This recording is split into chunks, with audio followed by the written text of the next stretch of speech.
Hi! This is the first of a series exploring the concept of RAM in digital computers in 3 stages.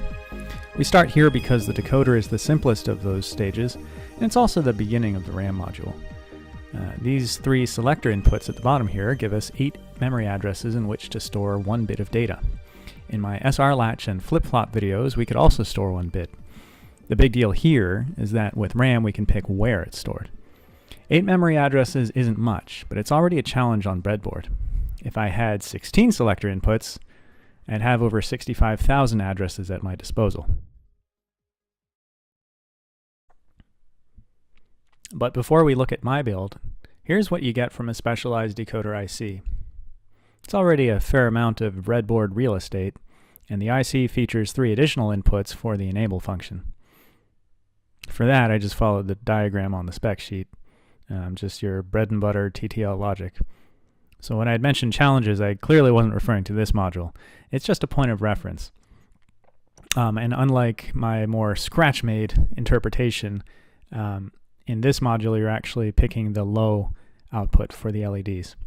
One thing to notice is that I'm deliberately using the lousiest breadboard I own, and it still works reasonably well. You couldn't say that about my version, which is based on the original logic diagram we saw earlier. The decoder IC took about 5 minutes to wire up and features greater functionality than this. This hot mess took about 2 hours to cobble together, and another hour or so for debugging. Even with the color-coded jumper wires, with each color corresponding to its own 4-input AND gate, this was nevertheless an exercise in patience. The 170-hole terminal breadboard at the top was used to extend some of the wires, which clearly weren't long enough.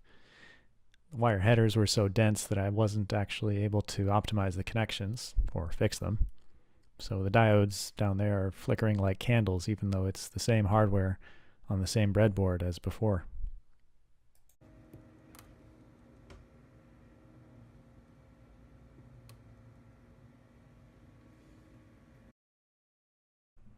I ended up trying alternative designs on Fritzing, but ultimately came back to one that's pretty similar to the rat's nest we just saw. In fact, I didn't even finish because the wires were overlapping so much that the drawing ceased to be useful, as we see here. This little exercise certainly gave me a much greater appreciation for the 74LS138 decoder IC. I hope you've enjoyed this quick video, and thanks for watching.